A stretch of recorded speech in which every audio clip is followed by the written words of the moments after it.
শুভরাত্রি বন্ধুরা, কেমন আছো? আশা করি ভালো আছো। আমি সঙ্গীতা চলে আসলাম একটা ছোট্ট ভিডিও নিয়ে। আজ গেছিলাম বাবার বাড়িতে হঠাৎ পিকনিকের উদ্দেশ্যে। মা সকালবেলা বললো যে পিকনিক আছে, চলে আয়। তাই গেছিলাম। মেয়ে তো কালকেই চলে গেছিলো, আমি একা একা গেছিলাম। দেখো, এটা আমার বাবার বাড়ির বাগান, লিচু বাগান, আম বাগান। ভেতরটা আরও একদিন ঘুরে ঘুরে তোমাদের দেখাবো। আজকে এইটুকুই থাক।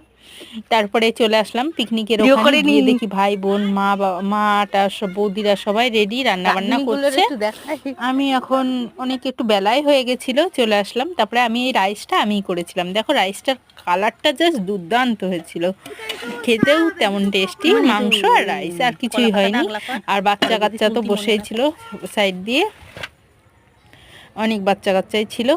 তারপরে খাওয়া দাওয়া করে আবার বাড়ি চলে আসলাম সকাল সকাল। তোমরা কে কে পিকনিক করেছো জানিও কিন্তু। টাটা।